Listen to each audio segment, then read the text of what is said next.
Okay. Hi, for those of you who don't know me, I'm Martha, Jenny's mother-in-law. Um, I have spent 29 plus years working in long-term care. And nursing homes are haunted as all get out. I know, I worked there. I worked as a CNA and then for 29 plus years as a registered nurse. And when you first become a CNA and you are sitting on night shift at the nurse's station, looking down all of the halls, and you keep hearing this cart rolling down the hall, but you're looking down all four halls and there's no cart coming down the hall. And then you feel the vibration and hear the sound of it hitting the nurse's station, and there's nothing there that you can see. Needless to say, you don't sit at the nurse's station a lot after that. Some of the nursing homes I worked at in South Dakota, all of them have basements. And you have to take your laundry and your trash down to the basements. And walking across these huge basements at night, you just always felt like somebody was behind you. You were forever turning and looking because it was almost like you could feel them breathing. And I've always been able to feel things, but not so much see them. I've had a couple of instances where I've been able to see something, but not the person. One instance was right after my husband passed away. He passed away on hospice at home, and the funeral home came and got him. And I shut the bedroom door and laid down on his side of the bed. And just about the time I got comfortable, the door opened. So I got up and I thought I didn't close it good. So I closed it good and jiggled it a little bit, and it had caught. And I laid back down on the bed and I got comfortable and the door popped open. So I got up one more time. I went to the door. I locked it after I closed it, made sure it caught, got back on the bed, and when it popped open the third time, I told my late husband, "Okay, Ben, I know you're here. I know you're okay, but I really need to unwind." Door didn't open after that. We were good. And then we moved to Navasota, and one night I was really, really missing him to the point that I was in tears. I was missing him. And by now he had been gone good 7 years. And all I could think of was if I could just see you one more time. And I had my feet up on the bed and I'm looking, and the edge of the bed goes down like somebody sat on it. And I felt so much better. And after about 5 minutes, it was like whoever it was stood up and walked away because the edge of the bed came back up like they had stood up. And I really, to this day, I think that was as close as he could get to me being able to know he was there. I do feel him. I'll feel him every day till it's my time to go. Because we were just meant to be. And this is coming from a woman that was her fourth marriage, just saying. But it was like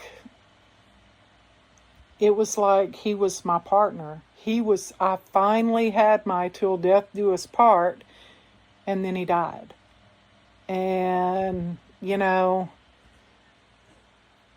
I was mad at him for a long time, because when he passed away, I was laying on the foot of the bed in our bedroom, and he was sitting in the recliner. And he hadn't spoken for several days. And he said, "Girl." And I looked at him like he had a third eye, because I hadn't heard him talk in 3 days. And I said, "Yeah." And he said, "You got to work tomorrow. Go lay down on the sofa for a little while so you can rest." And I said, "I'm okay." And he said, "No." He said, "Do this for me. Go rest on the sofa for a little while." And so I said, "Okay." So I went in the living room, and I sat on the sofa and leaned my head back, and I dozed off. And then all of a sudden, I sat straight up. And I knew he was gone. And I went in the bedroom, and he was still warm, but he was gone. And throughout my years of nursing, I have explained to people who have had family members that were on hospice and they were passing away, and I told them, I said, there are times when your loved one wants you right there at the bedside till they go. I said, but there are cases where they don't want you to be there when they take their last breath. Well, for me, it did not really hit me. And so a little piece of me was upset with him for sending me out of the room, because I knew he was going and he didn't want me in there. And it hurt me. And then about a year and a half ago, which will be about 10 years after he passed, a resident I was taking care of, she kept lingering and lingering and lingering, and her family was there 24/7. And so her husband said, I told him, I said, you go on to the house and relax. I said, get some rest, and I'll call you if anything changes. And they didn't even get in the house good. It wasn't 15 minutes after they left the room that she passed. And I was standing in the room when she took her last breath. And it hit me between the eyes like somebody throwing a rock at me. Ben did not want me to see him take his last breath, and always wished that there had been one more. And that was the same thing with her. She didn't want the man that she had loved and been married to for 65 years to see her take that last breath and wish that he could see just one more. Just one more. And I explained that to him when he walked back in the door. I gave him a hug, and I said I was standing there, and I told him what I saw, and that it was very peaceful for her. And I told him, I said, her death helped me to understand why my husband did what he did. And I said, I thank you for that. I said, I thanked her for that. And I said, I've got her ready. You can go in there and see her. And when I tell you that I think that was the hardest family I've ever dealt with in respect to he walked in that room, and this is during COVID time.